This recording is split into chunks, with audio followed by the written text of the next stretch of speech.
Jadi kita rapat di Jakarta bagaimana menghidupkan kereta api di Sumatera Barat. Itu berarti di PT KAI-nya?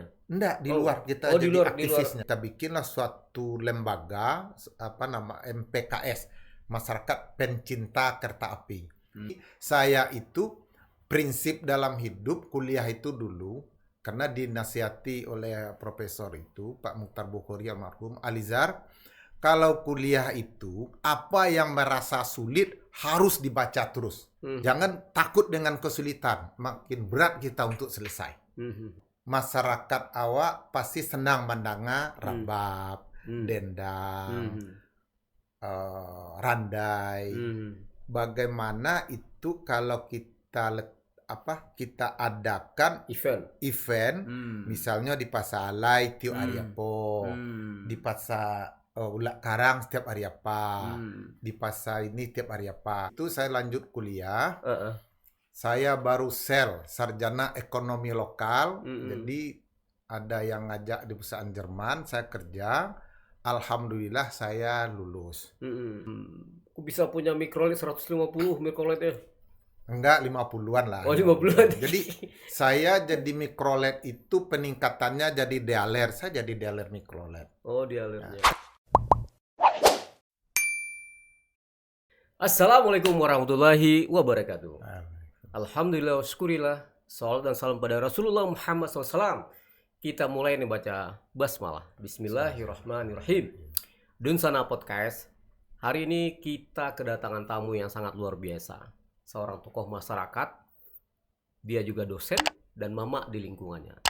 Hari ini kita sambut dengan tepuk tangan Haji Alizar. Assalamualaikum Pak. Waalaikumsalam warahmatullahi wabarakatuh. Baga Bapak gini. Leset Pak. Alhamdulillah baik-baik. Alhamdulillah. Dunsana Podcast ya. Jangan lupa seperti biasa ikuti terus podcast ini dan jangan lupa berikan komentar terbaik. Dan 5 komentar terbaik akan diberikan hadiah langsung oleh tokoh kita pada hari ini, Pak Haji Alizar SEMM. Pak Alizar silakan sapu-sapu Dunsana Podcast kita Pak. Silakan. Assalamualaikum warahmatullahi wabarakatuh. Waalaikumsalam warahmatullahi wabarakatuh. Segala puji bagi Allah, Rabb semesta alam. Salawat dan salam kita aturkan kepada Nabi besar Muhammad sallallahu alaihi wasallam, Allahumma shalli ala sayyidina. beserta keluarga, sahabat dan pengikutnya sampai akhir zaman. Halo, selamat pagi teman-teman yang berbahagia, yang punya kesempatan pada hari ini boleh melihat dan mendengarkan apa-apa yang akan kami sampaikan. Mudah-mudahan ada berkenan dan bisa jadi masukan. Iya, baik Pak Alizar. Jadi Bapak yang satu ini luar biasa ya. Di usia yang sudah 60 tahun sedang proses mengambil doktor ya, S1-nya ekonomi, S2 manajemen marketing, S3-nya psikologi. Kandidat doktor, luar biasa. Jadi dan sekarang dia juga akan terjun di panggung politik di Pileg 2024 besok ini. Nah, hari ini kita punya waktu yang berharga untuk baca itu banyak ya dengan beliau dan sudah tidak asing lagi beliau ini di tengah-tengah tokoh PKS. Pak Alizar, tapi banyak juga yang bertanya-tanya. Pak Alizar ini orang baru di PKS katanya kan. Jadi mungkin ya kawan-kawan awak atau dusun awak aku banyak yang tidak mencelik langsung Pak Alizar. Jadi dalam pikirannya Pak Alizar ini tokoh lama atau tokoh baru gitu kan? Bagi dulu Pak Alizar. Alhamdulillah, terima kasih teman-teman, saya sudah diajak berkomunikasi. Sebenarnya saya di PKS ini orang lama. Orang lama. Saya sudah ikut berkecimpung di PKS ini kalau nggak salah dari tahun 98.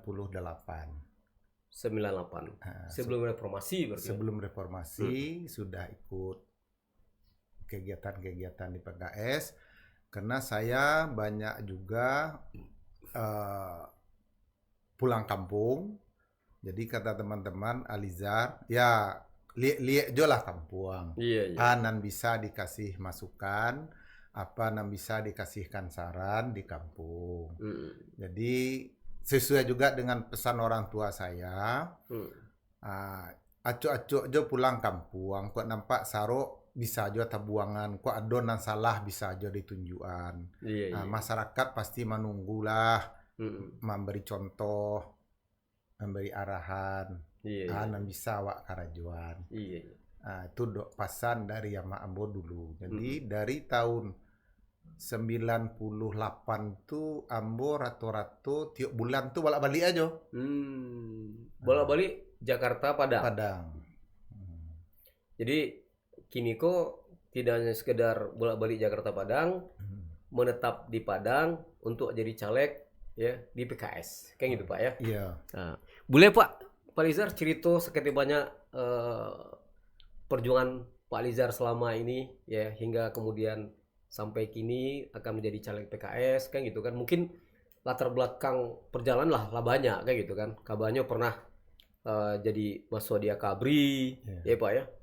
Atau sekian berapa 15 tahun merantau di Jakarta. Mungkin Pak Lizar berbagi dengan kami seketik banyaknya untuk jadi inspirasi untuk sana-sana gitu yang lain. Silakan Pak.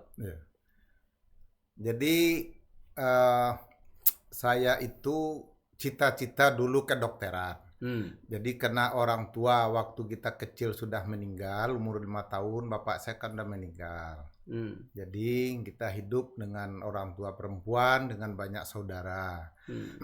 Cita-cita berubah menjadi akabri. Nah, alhamdulillah tahun 84 itu di Padang tesnya itu Sumbar Riau lebih dari 2.600 orang. Saya terkirim di orang yang 42 orang ke Magelang. Dalam hal itu tes berlanjut di Magelang, saya pemulangan terakhir. Ya, jadi pemulangan terakhir gagal, saya tidak balik lagi ke Padang.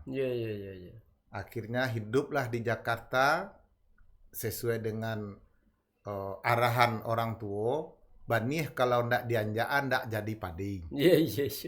Jadi hiduplah lontang-lantung, menjadi sales, menjadi bantu-bantu orang. Yang penting pesan orang tua, kalau pandai bakain panjang, ampiang sailok bakain saruang. Kalau pandai bain duk samang, ampiang sailok mandekan duang. Jadi Karajo Ambo suko menolong orang. Alhamdulillah tampe singgah ko banyak.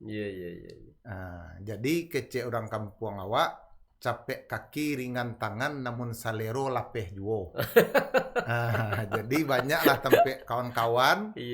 Nan sanang jambo, ada nama ajak tinggal di rumahnya, ada nama ajak ko. Kalau di Jakarta itu kalau awak rajin, tidak capek lelah, alhamdulillah sampai kini hidup awak masih bisa diterima orang. Alhamdulillah. Tepuk tangan dulu untuk Pak Haji Rizal. Lah jauh di rantau Pak ya. Ya lala mau pulau dan filosofi merantaunya lah buat pulau kayak gitu kan. Capek kaki ringan tangan dan selero lah pejo kayak gitu kan. Berarti tonton anak muda berarti kalau kita ini rajin lah enggak? Rajin bakar rajo insyaallah rezeki makan tuh enggak kekemal gitu. Enggak perlu memang kadang-kadang enggak perlu cari piti gitu kan. Dengan rajin menolong orang ya kan, dan itu modalitas yang luar biasa dari orang tua kita untuk merantau. Pak Lizar, jadi ya tadi kan banyak pengalaman lah ya di rantau. Tapi di bidang usaha atau bisnis bagaimana Pak Lizar? Karena pernah kerja di perusahaan Jerman atau apa di kereta api, maksudnya mungkin Pak Lizar boleh cerita juga ke kita. Jadi di waktu kuliah saya jadi sales. Sales mesin laminating namanya Lamiko. Jadi jalan kaki. Jadi saya itu dalam kehidupan suka dengan tantangan. Semakin orang menolak waktu saya pasarkan, bagaimana caranya orang tuh bisa beli. Bisa closing. Ya, mau nanya, apa ndak ibu beli? mesin fotokopi yang belum terjual apa, kita carikan lagi orang pembeli mesin fotokopinya. Itu saya alami itu. Oh saya mau jual rumah Pak Lizar, mau gini, saya mau nyewa ruko, kita cariin. Jadi kita untuk berusaha jadi marketing itu kita selesaikan dulu masalah orang, baru masalah kita diselesaikan. Jadi setelah itu saya tingkat 2, saya ngontrak di Kayu Manis. Jadi saya ajaklah anak-anak lingkungan itu untuk kursus akuntansi dengan saya. Kursus akuntansi gratis. Jadi nggak usah bawa air, nggak usah bawa apa, spidol aja beliin. Itu saya masih ingat tempatnya. Jadi nanti kalau sudah levelnya bisa untuk bon A, bon B, karena itu saya ngajar di Busalima, saya masukkan ke Busalima itu. Jadi udah kayak kampung saya Kayu Manis itu. Kayu Manis? Iya, Kayu Manis Jakarta. Jakarta ya? Ya. Sampai saya dicalonkan jadi RT, saya nggak mau. Karena lebih kuat lah orang di sana jadi RT gitu kan. Sampai sekarang saya masih diterima kalau ke sana. Iya. KTP Jakarta enggak? KTP udah masih Pondok Gede. Sekarang pindah ke Pondok Gede karena saya tinggal Pondok Gede. Oh, masih KTP Jakarta ya? Iya. Jadi di waktu itu saya lanjut kuliah. Saya baru sarjana ekonomi lokal. Jadi ada yang ngajak di perusahaan Jerman, saya kerja. Alhamdulillah saya lulus. Percoba dari sekian banyak percobaan, saya termasuk yang diterima. Diterima sampai itu saya dalam hal bekerja itu selesai kuliah saya S1 di YAI, Sekolah Tinggi Ilmu Ekonomi YAI. Setelah itu saya lanjutkan tanya ke Profesor Dr. Mukhtar Bukhari, Pak, ambo sekolah go dandam Pak, Karajo sampai jam 5 Pak, ambo ingin kuliah. Kuliah mana Lizar? Ya di YAI lagi Pak, saya urus beasiswa. Kalau kamu kuliah S2, kamu pulang jam 4, bikin surat, saya teken hari ini. Teken, jadi pulang jam 4, karena kuliah jam 5 kan. Nah, langsunglah kita ke kampus. Nah, jadi kuliah terus, kerja terus.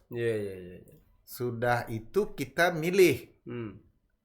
Karena di perusahaan Jerman itu saya udah mentok. Saya udah manajer keuangan, administrasi dan keuangan 2 jabatan. Jadi saya pikir-pikir jabatan udah mentok. Kalau jadi komandan, profesor. Nah, saya milih keluar. Saya pilih keluar mundur. Karena di STIAI itu kita disuruh ngajar ikatan dinas. Saya kan nggak bayar uang kuliah, beasiswa. Karena saya angkatan kedua kalau nggak salah. Nah, IP saya cukup tinggi lah, 3, sekian. Ngajar saya lama ngajar, 96 tuh saya udah ngajar. Jadi ngajar itu ekonomi, jadi yang ujian negara. Jadi saya itu prinsip dalam hidup kuliah itu dulu, karena dinasihati oleh profesor itu Pak Mukhtar Bukhari almarhum, Alizar, kalau kuliah itu apa yang merasa sulit harus dibaca terus, karena itu tinggi nilai kita itu. Jangan takut dengan kesulitan, makin berat kita untuk selesai. Saya jalankan itu. Di statistik berat itu, wah nggak ada, itu harus putus ya belajar sampai malam itu harus tuntas itu. Nah, cukup lama lah saya di perusahaan Jerman itu. Sudah di perusahaan Jerman itu saya langsung dosen. Sudah dosen S2 ngajar, saya usaha. Jadi usaha itu ada usaha mikrolet, bengkel, toko onderdil, itu calo tanah, ya semualah. Di Jakarta ya? Jakarta. Oh, ya. Jadi saya udah macam-macam lah kerjaan. Jadi sudah jadi dosen tuh, saya mikir lagi, ternyata duit di lapangan banyak yang ngapain saya kerja terikat. Jadi saya minta aja jadi dosen tuh 4 jam seminggu. Kalau dapat jam lebih, saya kasih ke teman. Nah, gitu. Berarti berhenti jadi orang gajian? Jadi pengusaha lagi. Jadi pengusaha. Ternyata uang di lapangan lebih banyak. Lebih banyak daripada di kantoran. Ya, jadi saya berhenti. Nah, jadi saya berhenti. Saya masuk betul ke lapangan. Aku bisa punya mikrolet 150 mikrolet ya. Enggak, 50-an lah. Oh, 50-an. Jadi saya jadi mikrolet itu peningkatannya jadi dealer. Saya jadi dealer mikrolet. Oh, dialernya. Kenapa saya bisa? Karena hidup itu kita berpikir ada pendapatan harian, mingguan, bulanan. Jadi kalau mingguan harian setoran mikrolet. Kalau mingguan itu kita nyalo tanah, nyari apa broker, bengkel, ya. broker apa segala macam itu saya Marketing coba. Yang tadi, halal, yang penting Iya, halal. iya. Tidak merusak orang. Iya. Jadi yang harian mikrolet. Yang mingguan dari broker atau apa aja jalan-jalan. Sales kayak gitu kan. Nah, yang bulanan dari dosen. Yang tahunan. Yang tahunan tuh yang nggak tentu tuh calo tanah Iya. Baik, luar biasa. Ya, luar biasa Pak Haji kita ini. Sudah malang melintang di bisnis ya di Jakarta. Jadi sudah banyak juga yang dilakukan, diraih, yang dibuat. Dan sekarang beliau menjadi caleg untuk PKS mewakili Kota Padang dan di untuk DPRD Provinsi Sumatera Barat. Pak Haji, kalau kita bicara caleg tentu kita bicara politik gitu kan. Mungkin selama ini Pak Haji masih banyak di belakang layar lah. Nah, sekarang jadi praktisi lah, orang yang memang ada di depan. Anggota dewannya kan etalase politik sebenarnya di PKS. Apa yang membawa Pak Haji nih mau untuk menjadi caleg atau alek nantinya kalau duduk misalnya? Apa sebenarnya yang pengen Pak Haji perjuangkan untuk Kota Padang atau Sumatera Barat itu kan? Dengan perjalanan Pak Haji yang sudah demikian panjang, apa impian Pak Haji untuk yang mau diperjuangkan di DPRD nanti? Jadi di sana itu saya melihat bahwa ada beberapa hal yang perlu kita perbaiki bersama di daerah kita, yaitu misalnya keseimbangan dalam kehidupan. Keseimbangan dalam kehidupan itu seperti yang kita lihat hasil BPS ya, penelitian ya, bahwa ada statistik lebih rendah lah perekonomian orang daerah kita Kota Padang daripada daerah lain kalau nggak salah gitu ya. Jadi dalam hal itu mungkin saya nanti kalau jadi di dewan saya akan perjuangkan bagaimana mengarahkan untuk menggali potensi-potensi yang ada untuk menjadi bahan untuk meningkatkan ekonomi. Jadi misalnya sekarang kan ada produk itu secara marketing ada ketradisionalan itu yang casingnya mau dirubah. Nah, saya mengalami sendiri, kita bicara rinci ya. Misalnya saya paling suka itu lapek bugih, lapek paranci. Tapi kalau mau makan awak tergesa-gesa kan kata-kata tangan awak. Nah, jadi bagaimana bikin apa itu? Packaging namanya. Packagingnya. Ini contoh. Misalnya bagaimana membuat produk itu yang bisa menaikkan selera orang dari sisi marketing. Kita lihat produk pabrikan isinya cuma sedikit, tapi packagingnya meningkatkan selera, selera. Taka di kita kini kok misalnya ambo paling suku bainai, sudah tuh keripik paranci, tapi packagingnya kan sederhana, masih tradisional gitu. Tradisional, awak meningkatkannya gitu. Betul. Jadi seperti untuk ngemil gitu kan, orang sekarang kan bukan kepingin kenyang lagi kan. Nah, dia udah mencari makanan yang cukup karbonya untuk kehidupannya, nggak perlu kenyang. Jadi kalau dia makan itu satu kenyang, nggak bisa lagi yang dipilih yang lain. Jadi dia harus nyari yang sedikit-sedikit tapi alami, packagingnya dibikin. Mungkin dalam hal itu perlu juga promosi dari sisi marketing. Jadi betul yang Pak Haji sampaikan ini kan Kota Padang ini sebenarnya kan kota wisata dan kuliner juga sebenarnya kan. Kalau dibilang kota perdagangan mungkin, tapi sekarang perdagangan lebih banyak ke Bukit Tinggi. Grosir-grosir banyak ke Bukit Tinggi. Kalau dibilang wisata pantai, tapi orang banyak ke Harau gini kok. Ya kan? Walaupun itu jual view saja. Jadi kalau dibilang kota pendidikan, dulu memang banyak sebelum gempa tuh Iya. rame provinsi tetangga kuliah. Jadi kota Padang ini adalah kota pendidikan. Kuliah di Bung Hatta, UNP, UNAN, jadi kota pendidikan. Tapi setelah gempa berkurang memang jumlah mahasiswa yang kuliah. Baik dari kalau justru kampus-kampus di Riau lebih banyak karena mereka hiduplah kampus-kampus di Riau sekarang. Anak-anak Riau banyak dulu kuliah Bung Hatta, sekarang banyak di Riau saja. Jadi kita perlu berpikir ulang kok, sama-sama berpikir kerja. Yang perlu kita bangun balik untuk Kota Padang agar lebih sejahtera nantinya kan, karena masyarakatnya masih banyak yang miskin kan gitu kan. Nah tadi kan berarti sektor UMKM berarti itu kan packagingnya. Jadi Ambo masih melihat ada sisi-sisinya yang perlu kita kita hidupkan. Seperti masyarakat awak pasti senang mendengar rabab, dendang, randai. Bagaimana itu kalau kita adakan event misalnya di Pasar Alai tiap hari apa, di Pasar Ulak Karang setiap hari apa, di pasar ini tiap hari apa. Jadi kalau ada yang menyukai itu, tentu dia datang. Dia datang tentu bertransaksi. Bertransaksi berarti ekonomi kan hidup. Jadi nggak nggak ada. Sekarang bagaimana meningkatkan orang bahasa luang? Pasti kita ingin mendengar orang bahasa luang. Mendengar orang barabab. Soal gangguan mic, ya kita pikirkan pula lah. Mic itu bagaimana tidak mengganggu masyarakat yang baru tidur. Atau kita bikin tempatnya. Pasti teman-teman kita pada senang lah. Kayak ambo senang dengar rabab. Pokoknya seni-seni awak kalau di mana ada orang baik itu ambo pai. Terjadi perkumpulan masyarakat. Kalau perkumpulan masyarakat itu ada, pasti dia bertransaksi. Bertransaksi berarti ekonomi kan hidup. Nah, laku seperti apa hasil alam di situ pasti ada yang menjual kan. Dan menjual kan pasti ada yang membeli. Jadi konsep wisata budaya lah gitu kan. Wisata budaya.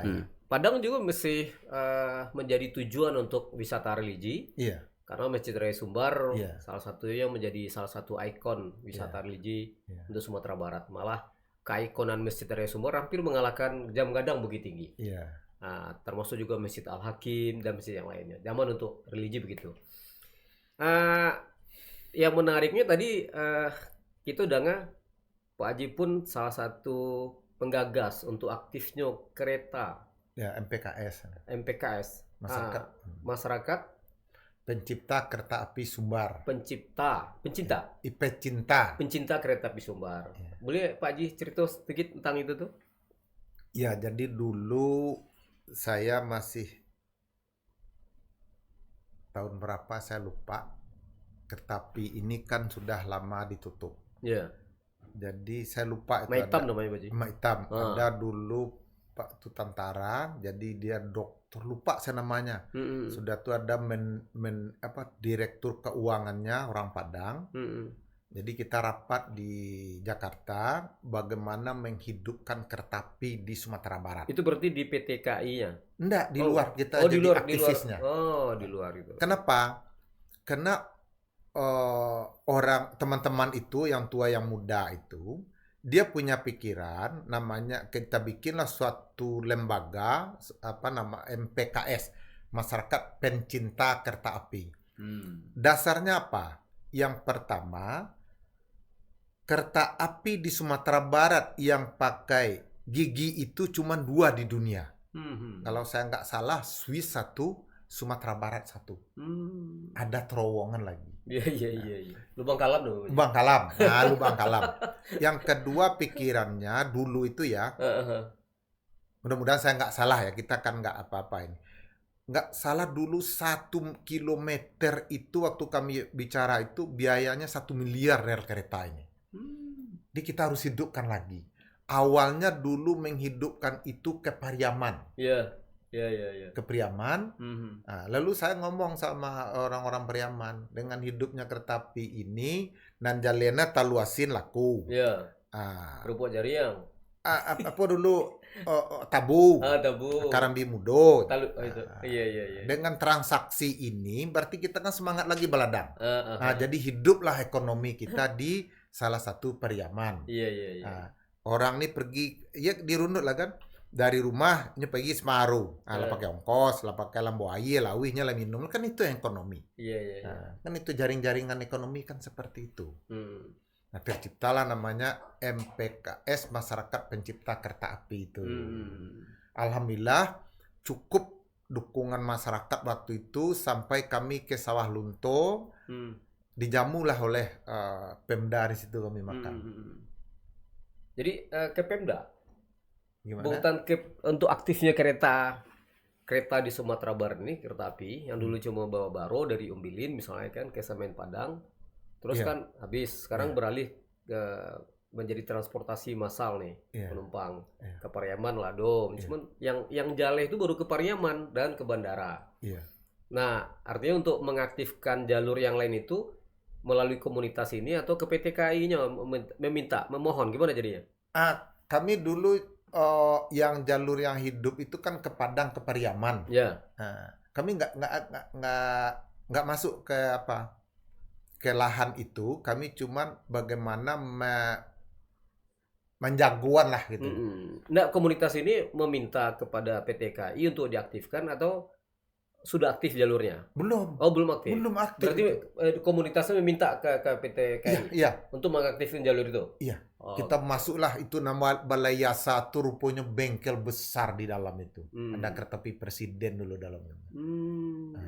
Saya dipercaya sebagai direktur dulu. Bapak mantan direktur keuangan itu Rangawa, beliau tuh jadi komisarisnya dulu, direktur utamanya dulu tuh.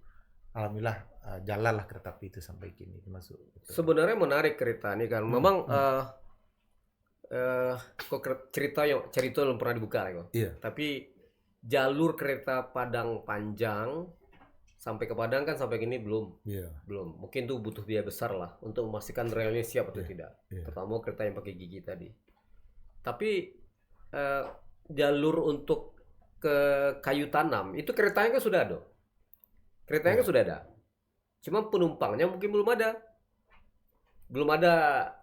Saya nggak tahu apakah ke Kayu Tanam ini orang nyambung dari Kayu Tanam ke Padang Panjang atau ke Padang Panjang ini bawa orang yang cuma tujuan si cincin gitu kan. Tapi kereta aku bisa dibuat orang jadi wisata sebenarnya.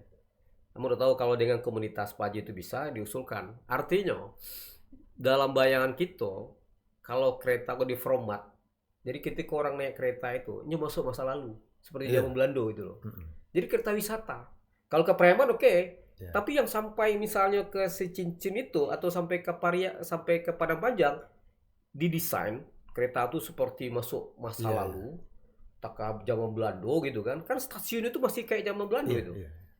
Jadi bisa menjadi salah satu tujuan wisata naik kereta tapi seperti pindah waktu gitu. Oh, masuk ke masa lalu gitu kan. Cuman namun nggak tahu kemana mau disampaikan ide itu. Mana nih Pak Haji, bagus. Tapi ambo danga-danga, kok danga-danganya kan ada mudah-mudahan dalam waktu dakek kok lah ditambah mungkin. Pekanbaru katanya. Oh, Pekanbaru? Iya, dengar-dengar begitu. Iya. Tapi enggak pasti dengar-dengar baru ya. Karena salah satunya angkutan yang murah massal itu kan kereta api. Dan nyaman kan itu. Kalau jalur sebenarnya jalur kereta Padang Pekanbaru ini dulu informasi dari jalan tol sebenarnya. Malah mau dibangun dari Aceh sampai ke ke Lampung. Cuman ketika jalan tol masuk isu tentang kereta api ini tenggelam. Sebenarnya enak naik kereta tuh gitu kan. Tapi ini kan menjaga aset yang sudah ada. Yang jadi masalah gini kok kereta kok jadi isu yang cukup sentral untuk 2 minggu lewat.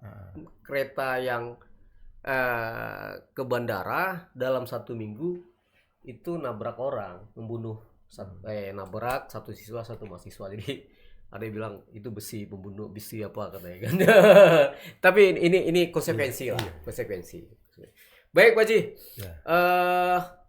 Berarti ini gagasan idenya banyak lah gitu. Sehingga dengan ini kereta jalur kereta yang tadi tidak aktif kan bisa aktif kan. Mudah-mudahan ada kreativitas dari PT KAI misalnya kan untuk bagaimana mendesain kereta ini kembali aktif, tidak hanya berfungsi sebagai alat transportasi massal tapi juga bisa jadi tujuan wisata gitu kan. Baik, kembali bicara politik lah ya kan. Pak Haji kan orang balik layar nih gitu kan. Ambo rasa kadang-kadang orang berpikir optimis maju tuh kalau di nomor cantik kan gitu kan. Iya. Nah, kira-kira dengan peta politik yang ada misalnya kan kekuatan PKS untuk Kota Padang ini kalau kita lihat yang dulu incumbentnya maju ke pusat nih. Jadi ada 1 kursi kosong nih gitu kan. Iya. Kira-kira peta Pak Haji. Bisa enggak kira-kira Kota Padang bisa dapat 3 kursi atau 4 kursi di provinsi nanti begitu. Dan Pak Haji ada di situ gitu. Baru dari Pak Haji. Iya, tapi Ambo sangat yakin Iya. dengan kondisi begini ya. Hmm. Mudah-mudahan garis 4 dapat PKS. 4. 4 dapat. Oke. Karena Ambo calik-calik ada beberapa hal yang mendukung untuk itu. Yang pertama kini kok kan masawa lah banyak nantuo lah banyak namanya bui kapai kamajo wak lai Iya.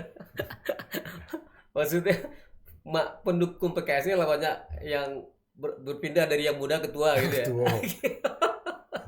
Kamajo wak lai itu kasuro kamu saji lai. Iya. Nah, itu contoh lah beberapa musaji dan ambo cali ya. Termasuk di musaji ambo kan pembina mama pembina musaji dekat rumah. Sudah subuh sudah semayang tulah motota. Kalau dulu sudah semayang pai. Iya. Nal karajo kan. Nah, gini lah mota dulu. Iya. Ala dulu jadwal minum kopinya. Habis subuh. Iya. Nah, apa cerita? Indah iya cicir itu makasihnya ala mana mau itu.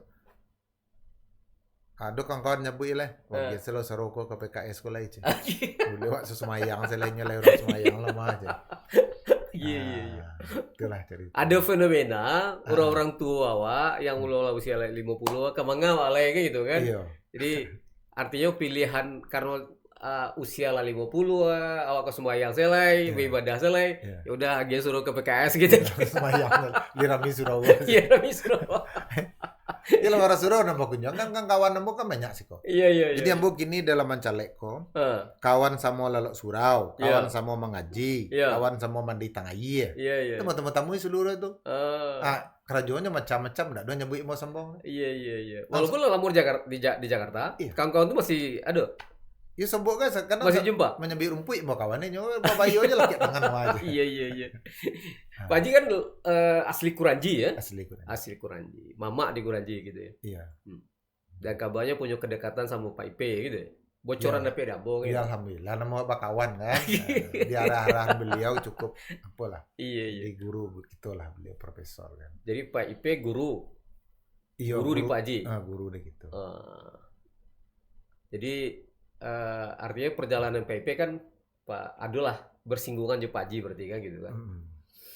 Baik. Guru awak tentu ikut satu ya. Tuh. Jadi keikutsertaan Pak Haji untuk jadi caleg nanti dan duduk di DPRD itu bagian dari masukan dari PIP atau tokoh-tokoh yang lain? Iya, termasuk Pak IP, tokoh-tokoh yang lain. Dengan dasar memang Pak Haji enggak orang lama enggak orang baru di PKS kayak gitu kan. Jadi di sana podcast ya untuk diketahui Pak Haji Alizar ini bukan orang baru di PKS ya kan. Dan mungkin juga bukan caleg eksternal barangkali karena memang sudah bersama kalau 98 sebelum PKS ada itu sudah anggota PKS Tulen sebenarnya kan waktu itu belum ada PKS gitu kan. Iya. Cuma mungkin beliau tidak di struktur kan gitu kan. Dan selama ini banyak di belakang layar gitu kan. Cuman kita aja yang tidak tahu sepak terjang. Nah, hari ini di meja podcast ini, di ruang podcast ini kita buka siapa sosok Pak Alizar ini ya kan. Mungkin yang lain juga tahu sepak terjang dia lah gitu. Boleh Pak Haji kasih pesan-pesan kepada pemirsa kita? Pemirsa Dusana Podcast kita, silakan untuk pesannya kepada anak-anak muda pemilih kita, silakan. Ya, untuk masyarakat dan anak-anak muda pada umumnya, ya marilah kita bergabung dengan PKS. PKS menang, Anies presidennya. Oh, tuh, mantap.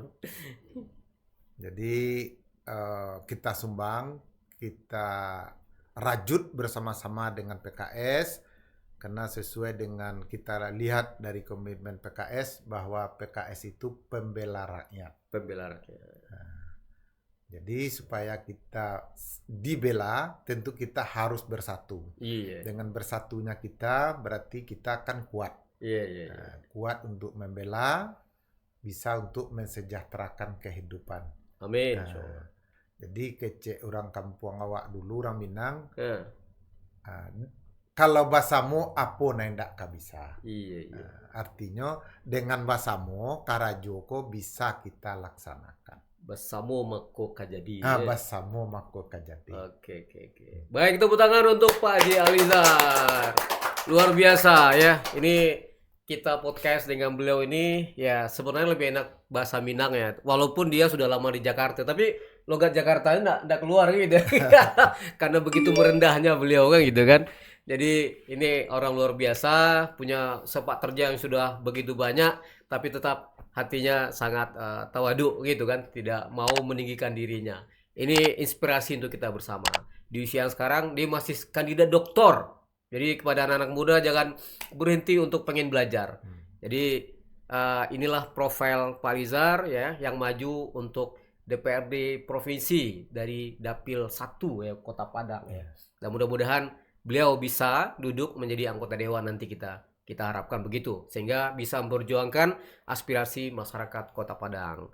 Baik, terima kasih kepada Pak Haji Alizar ya atas kehadirannya pada podcast ini. Demikian di sana dan kita tutup baca hamdalah. Alhamdulillahirabbil alamin. Assalamualaikum warahmatullahi wabarakatuh.